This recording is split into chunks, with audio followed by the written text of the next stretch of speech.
মুহূর্তে breaking news, মহিলার গোপন ছবি ভাইরাল করার অভিযোগে গ্রেফতার ফটোগ্রাফার। হালতু এলাকা থেকে ফটোগ্রাফারকে গ্রেফতার নরেন্দ্রপুর থানার। আরো ডিটেল জানাবে অর্পণ রয়েছে আমার সঙ্গে। অর্পণ, ঠিক কি ঘটনা ঘটেছে, কি অভিযোগ?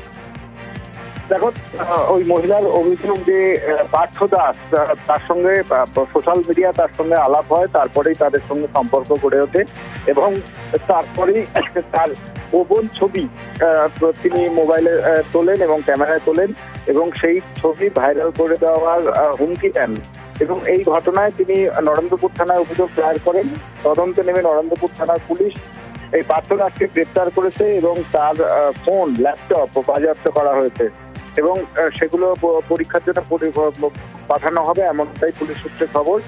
পুলিশ সূত্রে যেটা খবর যে দীর্ঘদিন ধরেই তারা নিজেদের মধ্যে সম্পর্কে জড়িয়েছিলেন এবং সেই সম্পর্কের অজুহাতে এই মহিলার কাছ থেকে যেমন 2 লক্ষ টাকা হাতিয়ে নেওয়া হয় এবং তার গোপন ছবি তার ক্যামেরায় তোলে এবং সেই ক্যামেরার ছবি সোশ্যাল মিডিয়ায় ভাইরাল করে দেওয়ার তাকে হুমকি দেওয়া হয় এবং তাকে বিয়ের প্রতিশ্রুতি দেওয়া হয় এবং তিনি বিয়ে করতে অস্বীকার করছিলেন এবং এর পাশাপাশি টাকার দাবি করছিলেন 2 লক্ষ টাকা নেওয়ার পরে। তারপরেই এই মহিলা অভিযোগ দায়েরের পরেই হালতু এলাকা থেকে তাকে গ্রেপ্তার করা হয়েছে এবং তার কাছ থেকে মোবাইল ফোন, ক্যামেরা, ল্যাপটপ সব বাজেয়াপ্ত করা হয়েছে। নিজেদের হেফাজতে যে আবেদন জানিয়েছে পুলিশ এবং নিজেদের হেফাজতে নিয়ে সে কোথায় এই ছবি পাঠিয়েছে তাও খতিয়ে দেখছে নরেন্দ্রপুর থানার পুলিশ।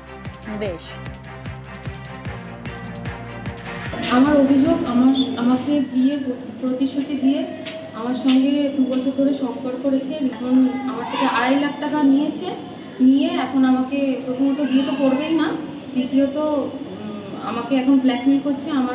আমার অজান্তে আমার ভিডিও আর আমার ছবি তুলে আমাকে ব্ল্যাকমেল করা হচ্ছে।